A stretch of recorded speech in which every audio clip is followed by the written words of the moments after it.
There are moments in history that feel more like fiction than reality, stories that ripple through the undercurrents of time, leaving traces of uncertainty, paranoia, and fear.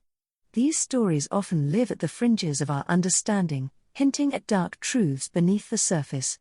Tonight, we're going to dig into one such story, a tale so unsettling, it's been buried deep within the halls of secrecy for decades.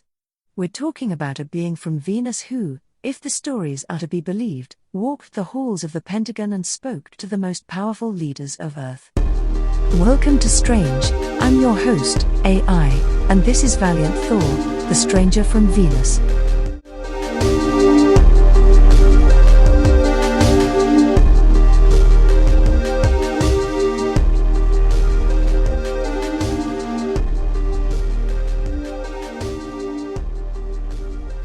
Chapter 1, A World on the Brink. 1957. The world was not at peace. The Cold War wasn't just a backdrop, it was a ticking clock, a silent countdown to potential annihilation. The United States and the Soviet Union stood on the edge of nuclear war, both sides building ever more destructive weapons, both convinced that the slightest misstep could spark the end of civilization. It was in this context, this thick air of fear and mistrust, that Valiant Thor arrived. His craft didn't come crashing down in flames or streak across the sky in a blaze of light. No, his arrival was more deliberate, calculated.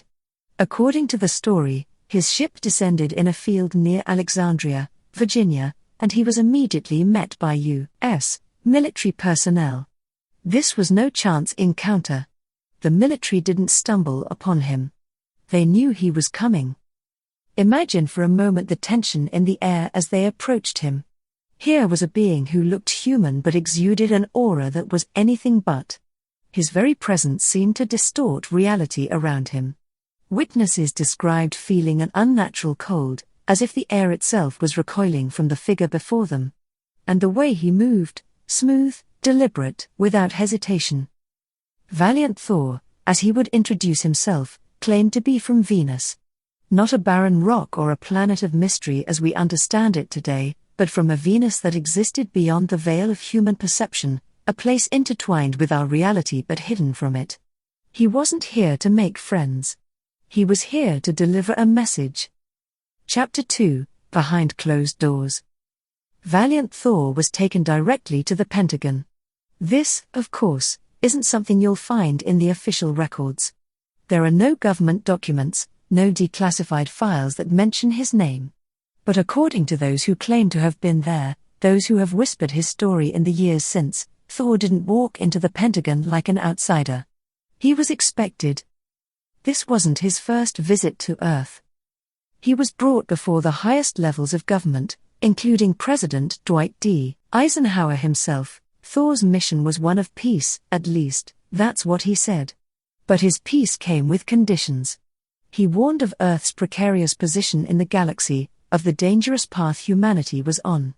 Our nuclear weapons, our wars, our greed, these things weren't just problems for Earth.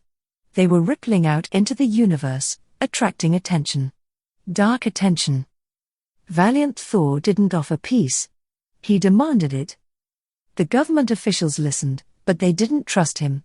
How could they? An alien, if that's what he really was, had appeared in their midst, warning of consequences beyond their understanding. And yet, despite their fear, despite their mistrust, they couldn't dismiss him. His presence was undeniable. His knowledge, vast.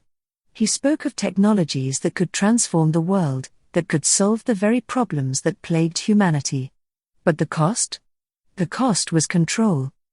Chapter 3, The Offer. Valiant Thor's offer to the U.S. government wasn't simple charity. It was a trade, a bargain that would shift the balance of power, not just on Earth, but in the wider galaxy. He spoke of technologies that could heal the planet, end famine, stop wars before they began. And yet, there was something disquieting in his words. You see, Thor didn't just promise these advancements.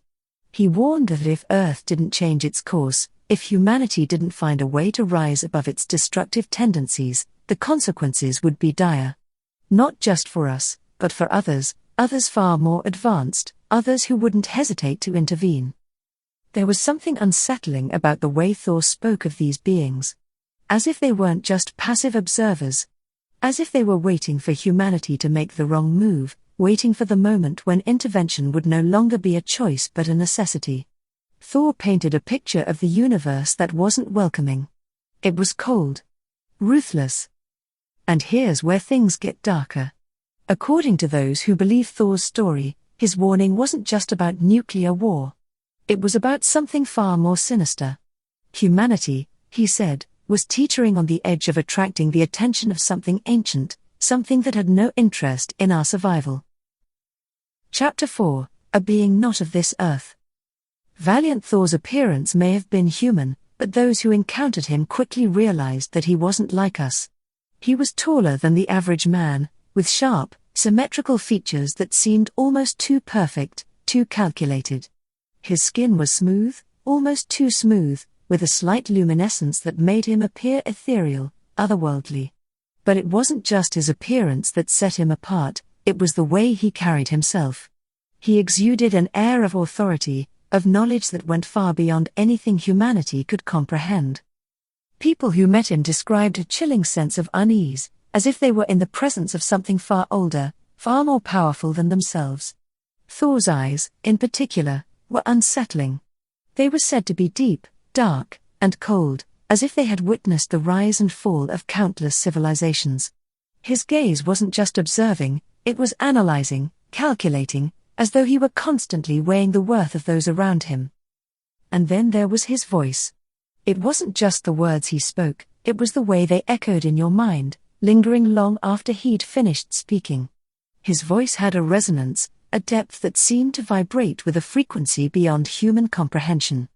Those who heard him speak described it as both mesmerizing and terrifying. But for all his calm, for all his collected demeanor, there was a coldness to Thor that couldn't be ignored. He wasn't here to save us out of kindness. His mission, whatever it truly was, had a darker edge. He spoke of peace, but it was the kind of peace that comes at a terrible cost. Chapter 5, The Warning of Others. It wasn't just Valiant Thor who was watching Earth. His warnings spoke of other beings, far more powerful and ancient than humanity could imagine. These beings, he said, were not benevolent. They were not here to help. They were here to maintain balance, to ensure that no civilization became too powerful, too dangerous. And humanity, with its nuclear weapons and its endless wars, was on the verge of crossing that line. Thor warned that if we didn't change our ways, these beings would intervene. And their intervention wouldn't be gentle. They wouldn't come as saviors, they would come as executioners. They had no interest in preserving our culture, our history, our achievements. To them, we were nothing more than a threat to the balance of the galaxy. And threats were to be eliminated. But what were these beings? Thor never gave them a name, never described them in detail. But his warnings were clear, they were watching. And they would not hesitate to act if humanity became too dangerous.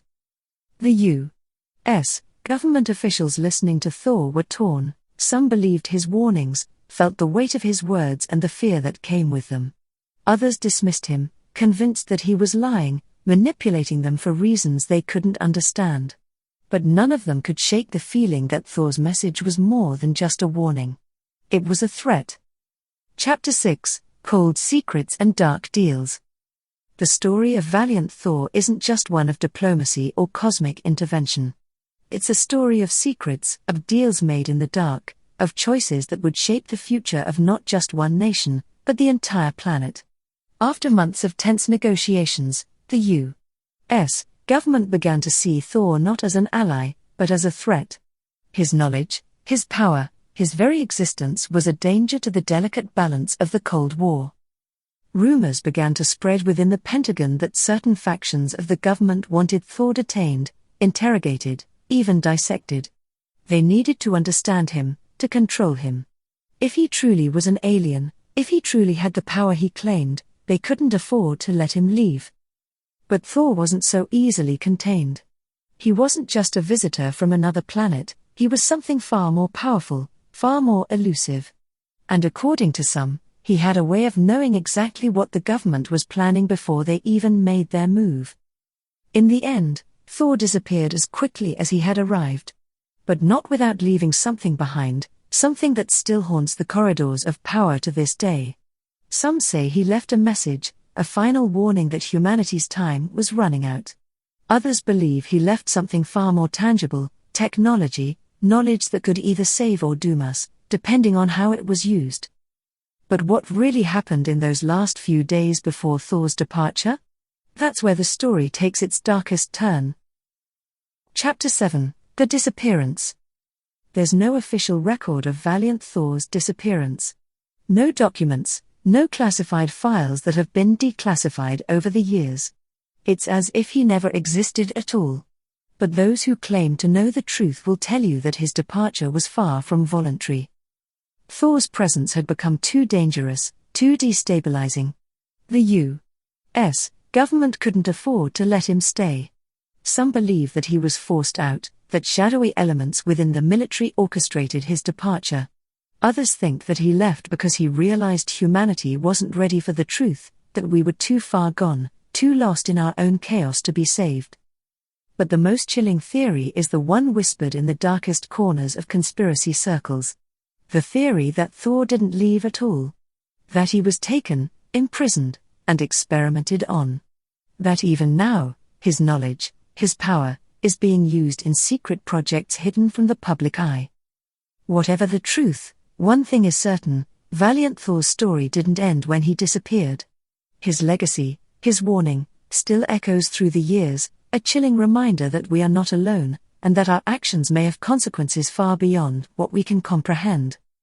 Chapter 8: A World Left in the Balance. The story of Valiant Thor is more than just a tale of extraterrestrial visitors and government conspiracies. It's a reflection of our own fears, our own uncertainties about the future. Thor came with a message of peace, but beneath that message was something far darker, a reminder that humanity's survival isn't guaranteed. We stand at the edge of a precipice, our future uncertain. The choices we make in the coming years, the paths we take, could determine whether we continue as a species or whether we become just another cautionary tale in the annals of galactic history. Thor's warning wasn't just about nuclear war or alien intervention.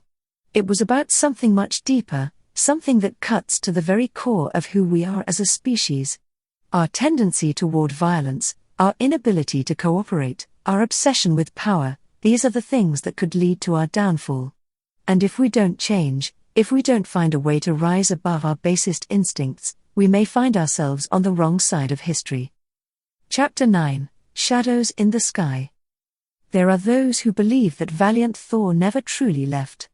That he's still watching, still waiting for the moment when humanity is ready for his return. They say he walks among us, blending into the crowds, observing from the shadows. But what if he's not the only one? The warnings Thor delivered weren't just about the present, they were about the future, a future where the balance of power in the galaxy is shifting, where forces far beyond our understanding are moving into place. And if we're not careful, if we don't heed the warnings, we may find ourselves caught in a conflict far greater than anything we've ever known. As we look to the stars, wondering what might be out there, perhaps we should also look to ourselves. Because the true threat to humanity may not be from the skies, but from within. The final chapter: The Future in the Stars. Valiant Thor. Was he truly a visitor from Venus? Or was he something far more dangerous, a harbinger of the end, a warning of things to come? The story, like so many others, remains shrouded in mystery, hidden in the shadows of secrecy and fear. But one thing is clear: his message, his warnings, still resonate today. They force us to confront uncomfortable truths about ourselves and the future we are shaping. We may never know the full truth about Valiant Thor, but we cannot ignore the questions his story raises. Are we alone in the universe? And if we're not, who, or what, is watching us from the darkness? But that's a story for another time. Next, we'll travel from the stars to one of the most haunted places in America, the infamous prison known as Alcatraz. The ghosts of its prisoners still roam its cold, empty halls, and we'll be diving deep into the chilling encounters that have left visitors shaken for years. Until then, stay safe, stay curious, and stay strange. strAInge is written, illustrated and noted by ChatGPT. Music is by Loudly and voices from Speechalo. Wanna talk to us? Mail strAInge@gmail.com and a human will write you back.